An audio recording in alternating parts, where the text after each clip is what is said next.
Okay students, welcome back. ठीक है, अब जो मैं आपको कराना चाह रहा हूँ टॉपिक, वो मैं बुक में से दिखा देता हूँ पहले आपको।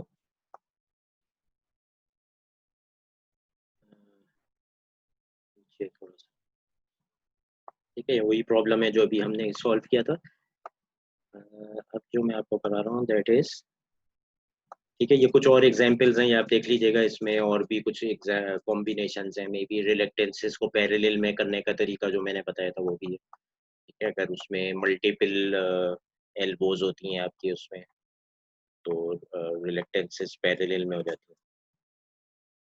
ठीक है, अभी जो मैं आपको करा रहा हूँ दैट इज सेक्शन नंबर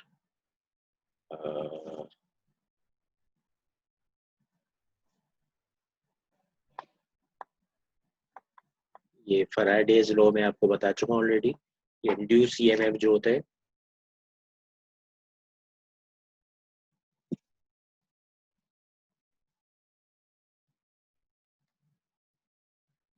ठीक है, इंड्यूस ईएमएफ जो होता है, it is when the conducting material cut some flux, ठीक है, या मैग्नेटिक लाइंस, तो उसको हम कहते हैं rate of change of flux. ठीक है, और ये माइनस साइन इंडिकेट कर रहा होता है कि ये उसको अपोज कर रहा होता है। इसकी भी एग्जांपल मैंने आपको पिछली क्लास में दिखाई थी कैसे अपोज करते हैं। ठीक है, जो मैंने आपको चिकन एंड एग प्रॉब्लम से उसकी तशबीह दी थी या एनालॉजी दी थी। ठीक है, तो इसी को हम लेके चलते हैं आगे।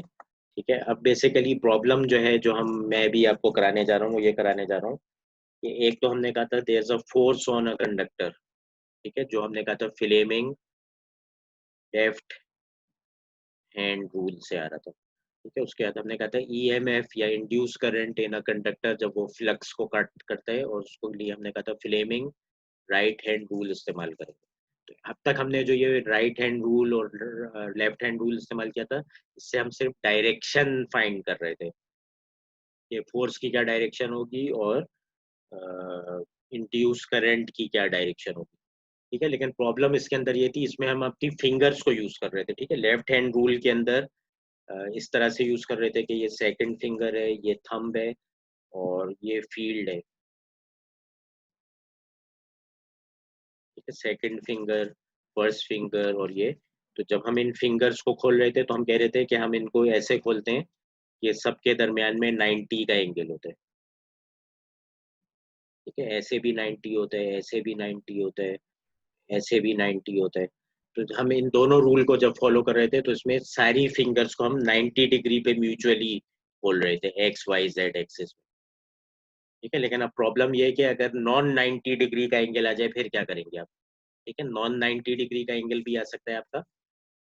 अगर कंडक्टर आपका 90 डिग्रीज पे प्लेस नहीं है फॉर एग्जांपल, तब क्या करेंगे। ठीक है, तब ये वाले रूल्स क्या हमारे बेकार हो जाएंगे। ठीक है, तो अब हम इस एग्जाम्पल को देखने के लिए हम इसके फॉर्मूलाज को देख रहे हैं कि जिसमें नॉन 90 डिग्री एंगल्स भी कवर हो जाए। ठीक है, मेरी बात सबको समझ में आ रही है।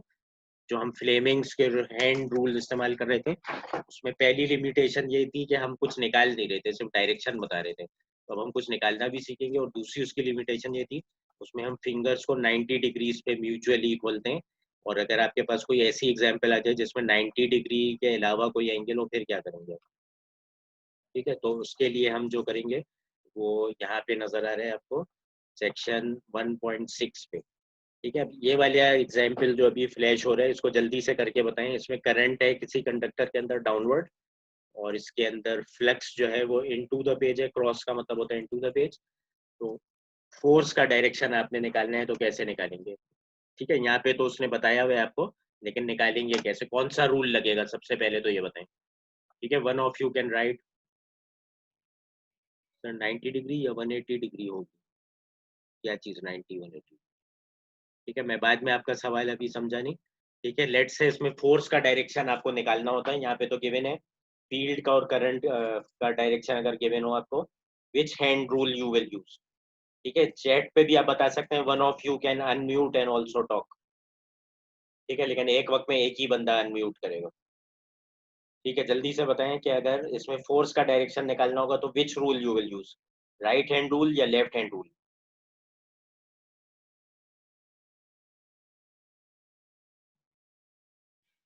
Sir left hand rule sir. बेहतरीन। उससे फोर्स का डायरेक्शन सही आ रहा है कि नहीं, लगा के आप देखें। ठीक है, जब आप फर्स्ट फिंगर अपनी करेंगे तो वो इनटू द पेज होगी। ठीक है, first finger is into the page, और सेकंड फिंगर जो है उसको डाउनवर्ड करेंगे आप। ठीक है, दिस इज सेकंड फिंगर, और जो थंब है आपका वो फिर यहाँ पॉइंट करेगा। ठीक है, दिस इज थंब, तो दिस इज इंडीड राइट। ठीक है, सबका सबका प्रूव हो रहा है। ठीक है, first finger into the page field के लिए होती है, सेकंड फिंगर होती है करंट के लिए which is downwards, then thumb will point to the right. ठीक है, सबका आ रहा है, इज दैट राइट? ठीक है, first finger will go into the page field, second finger downward for the current, thumb points to the right and thumb is the force. ठीक हो गया? तो लेट्स मूव फॉरवर्ड। ठीक है, तो इस किस्म की एग्जांपल हमने करना सीखनी है, लेकिन नॉन 90 डिग्री एंगल में क्या होगा। ठीक है, तो इसका फॉर्मूला ये है कि अगर आपके नॉन 90 डिग्री एंगल आ जाए तो फॉर्मूला जो है वो ये कहता है कि force on the conductor is equal to current times the cross cross product of two vectors. ठीक है, अब इसमें क्रॉस प्रोडक्ट किन वेक्टर्स का है? ठीक है, लेंथ ऑफ वायर को आप वेक्टर की तरह ट्रीट करते हैं। ठीक है, वैसे तो लेंथ ऑफ वायर को वेक्टर की तरह नहीं ट्रीट कर सकते, लेकिन हम इसमें करंट के डायरेक्शन से उसको वेक्टर बना देते हैं। ठीक है, यानी कि कोई वायर अगर इस तरह से और उसमें करंट ऐसे चल रहा है तो ये वेक्टर बन गया। ठीक है, क्योंकि वेक्टर के लिए मैग्नीट्यूड भी चाहिए होता है और डायरेक्शन भी। Current only has length only has magnitude, लेकिन करंट से हम डायरेक्शन भी कह सकते हैं कि देखें करंट जो है वो यहाँ से यहाँ जा रहा है तो ये डायरेक्शन है। ठीक है, तो हम एल को डायरेक्शन कैसे असाइन करते हैं? बाय द डायरेक्शन ऑफ आई, ताकि इसको वेक्टर कर दें। अब जब किसी भी दो वेक्टर्स को इस तरह से हम मल्टीप्लाई करते हैं तो ये कहलाते हैं क्रॉस प्रोडक्ट। ठीक है, तो क्रॉस प्रोडक्ट जो है उसके अंदर आपने ये याद रखना है कि क्रॉस प्रोडक्ट जो होता है वो वेक्टर प्रोडक्ट होता है। ठीक है, क्रॉस प्रोडक्ट का मतलब होता है कि इसका जो जवाब है वो भी वेक्टर ही आता है। ठीक है, यानी कि जब आप इन दोनों को क्रॉस करेंगे तो इसका जो जवाब है वो भी वेक्टर बनेगा।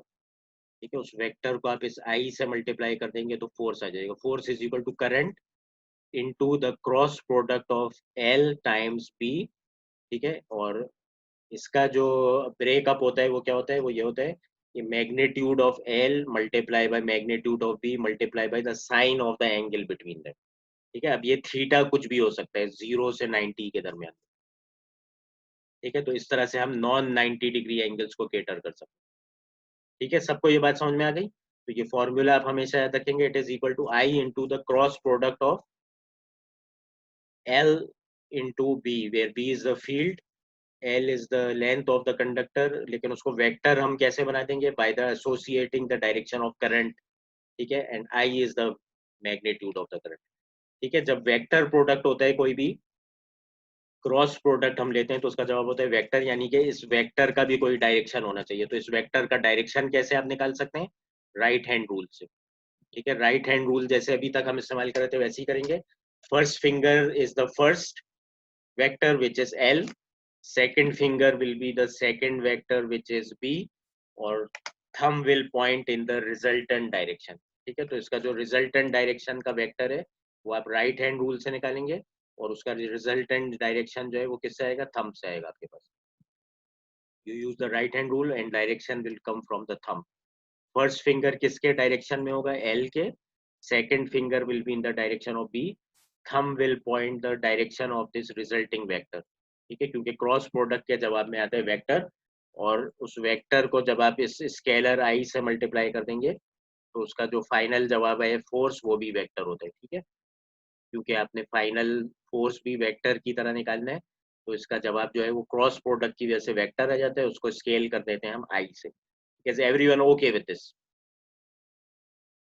ठीक है, और आई क्रॉस बी किसके बराबर होता है? एल क्रॉस बी किसके बराबर होता है? Magnitude of L multiply by magnitude of B multiply by the sine of the angle between L and B, where theta can be anything between 0 and 90। ठीक है, आ गई सबको बात समझ में? तो अब हम एक एग्जांपल इसकी देखते हैं। ठीक है, एग्जांपल है इसकी ये 1.7। ठीक है, 1.7 में ये कह रहा है कि इस तरह से कोई मेरे पास इसका फिगर कौन सी है? 1.16। ठीक है, यही वाली फिगर है जो हम अभी देख रहे थे। इसके अंदर हम इस फॉर्मूला को लगाते हैं। अब इसमें कोई नॉन 90 डिग्री एंगल तो नहीं है, लेकिन हम फिर भी इस फॉर्मूला को अप्लाई कर सकते हैं, तो हम करेंगे।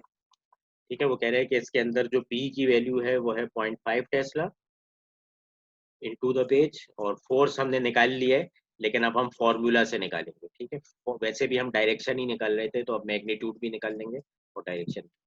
करंट इतना है, लेंथ इतनी है। ठीक है, तो हमने फॉर्मूला में पुट कर दिया, it is I into magnitude of L into magnitude of B into sine of theta. Theta, और ये वाली पूरी चीज जो है this is equal to L cross B. ठीक है, एल क्रॉस बी का यानी कि हमने डायरेक्शन राइट हैंड रूल से हम निकाल सकते हैं। ठीक है, तो अब इसके अंदर करंट की वैल्यू है 0.5 एम्पियर, एल का मैग्नीट्यूड है 1 मीटर, और बी की वैल्यू है 0.5 टेस्ला, और एल और बी के दरमियान में लेंथ को हम वेक्टर बनाते हैं करंट की सूरत में। तो करंट और बी के डायरेक्शन में जो एंगल है वो कितना है, this is the current and the field is into the page, यानी कि इनके दरमियान में जो एंगल है वो 90 डिग्री है। ठीक है, तो वी पुट साइन ऑफ 90 है। ठीक है, और हमने फिर उसको आई से मल्टीप्लाई कर दिया इसको, तो हमारे पास टोटल जवाब आ गया 0.125 न्यूटन। अब इसका डायरेक्शन कैसे निकाल सकते हैं हम? डायरेक्शन के लिए क्या करेंगे, इस क्रॉस प्रोडक्ट का डायरेक्शन निकाल सकते हैं राइट हैंड रूल से। ठीक है, तो हम डायरेक्शन के लिए क्या करेंगे, डायरेक्शन के लिए हम अब क्रॉस प्रोडक्ट वाले पार्ट का डायरेक्शन निकालने के लिए क्या करेंगे, राइट हैंड रूल लेंगे, first finger in the direction of L, और एल का डायरेक्शन वेक्टर कैसे करते हैं, करंट से। ठीक है, your first finger will be pointing downwards. ठीक है, अब मैं इस चीज को रब कर रहा हूँ क्योंकि अब हम original Fleming left hand rule नहीं लगा रहे, बल्कि क्रॉस प्रोडक्ट के लिए राइट हैंड रूल लगा रहे हैं। जो क्रॉस प्रोडक्ट का जो वेक्टर है उसका जो डायरेक्शन है वही फोर्स का डायरेक्शन होगा। ठीक है, तो now we are using the right hand rule. ठीक है, तो take out your right hand, उसमें एल की वजह से जो आई का डायरेक्शन है वही एल का, इट इज डाउनवर्ड्स। ठीक है, और दूसरा वेक्टर था,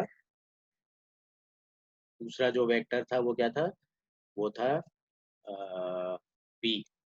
ठीक है, तो first vector in the direction of current, second in the direction of B. ठीक है, तो राइट हैंड लिया आपने, first finger in the direction of current, second finger in the direction of B, तो थंब आपका जो है वो राइट पे आएगा। ठीक है, फर्स्ट फिंगर आपकी जो है राइट हैंड रूल जब आप अप्लाई कर रहे होंगे, ठीक है, फर्स्ट फिंगर आपकी ऐसे आएगी, सेकंड फिंगर आपकी इनटू द पेज आएगी, और थंब आपका एस जैसे पहले आ रहा था वो राइट की साइड पे जाएगा। Thumb is the direction of the L cross B vector. ठीक है, इसका डायरेक्शन आपका राइट हैंड रूल से आ गया, इससे जो राइट हैंड रूल। ठीक है, first finger in the direction of L, L का डायरेक्शन करंट से तो डाउनवर्ड्स। ठीक है, second finger you are going to take in the direction of current. ठीक है, first finger downwards, second finger B. ठीक है, सेकंड फिंगर बी, तो आपका थंब जो है वो राइट पे पॉइंट करेगा। ठीक है, सबका आ रहा है ये?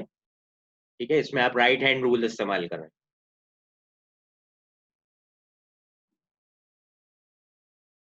जी सर। ठीक है, तो इसके अंदर बेसिकली आपने राइट हैंड रूल क्यों इस्तेमाल किया, कि हम ओरिजिनल फोर्स नहीं निकाल रहे हैं, अब हम इस फॉर्मूला के थ्रू निकाल रहे हैं। तो फॉर्मूला में हमें सिर्फ क्रॉस प्रोडक्ट का डायरेक्शन चाहिए, और क्रॉस प्रोडक्ट का डायरेक्शन, अच्छा इसको नहीं दे, इसको और अच्छा समझने के लिए जो है मैंने आपके लिए 2 विकीपीडिया के आर्टिकल्स भी निकाले थे। ठीक है, एक सेकंड में इसको वो कर देता हूँ, ये शेयर करा देता हूँ। कैसे करेंगे share, new share cross product. ठीक है, ये आपका आम जो विकीपीडिया नाम से खुल जाता है ये उसमें है। देखिए ये क्रॉस प्रोडक्ट आ रहा है। ठीक है, दो भी वेक्टर को जब आप क्रॉस प्रोडक्ट करते हैं तो फिर आपके पास रिजल्टेंट जो है वो भी वेक्टर आता है which is perpendicular to both A and B, और इसका जो फॉर्मूला है वो यहाँ पे लिखा हुआ है। ठीक है, क्रॉस प्रोडक्ट को इसलिए हम वेक्टर प्रोडक्ट भी कहते हैं। ठीक है, क्रॉस प्रोडक्ट में देखें ये इसका जवाब आ गया, ए क्रॉस बी करेंगे तो magnitude of A multiply by magnitude of B multiply by sine of the angle between them sine theta, और ये राइट हैंड रूल से हम उसका डायरेक्शन निकाल सकते हैं क्रॉस प्रोडक्ट। ठीक है, तो इसके अंदर हम लेफ्ट हैंड रूल पहले इस्तेमाल करते थे, वो सही है बिल्कुल, लेकिन जब नॉन 90 डिग्री एंगल आ जाए तो फिर आपके रूल फेल हो जाते हैं। फिर हम किस पे रिलाई करते हैं, फॉर्मूला के ऊपर, और जब फॉर्मूला के ऊपर रिलाई करते हैं हम, तो फिर हमें क्रॉस प्रोडक्ट का डायरेक्शन निकालने के लिए राइट हैंड रूल इस्तेमाल करना पड़ता है, इट इज क्लियर कि क्रॉस प्रोडक्ट भी यही कहते हैं कि जिस प्लेन में दोनों वेक्टर्स होंगे जिसको क्रॉस किया जा रहा है उसके परपेंडिकुलर प्लेन के अंदर आपका रिजल्टेंट आएगा। उसको कैसे निकाल सकते हैं? राइट हैंड रूल से। ए क्रॉस बी का डायरेक्शन कैसे निकाल सकते हैं? राइट हैंड रूल से। ठीक है, आपकी नेक्स्ट क्लास शुरू हो गई, मैं क्लास खत्म कर रहा हूँ। ठीक है, बस एक छोटा सा टॉपिक और हमारा बचा है, वो नेक्स्ट क्लास में करके हम इंशाल्लाह ताला फिर ट्रांसफॉर्मर्स की यानी मूव करेंगे। ठीक है, तो चलें, एंड ऑफ क्लास, बहुत शुक्रिया, अल्लाह। अल्लाह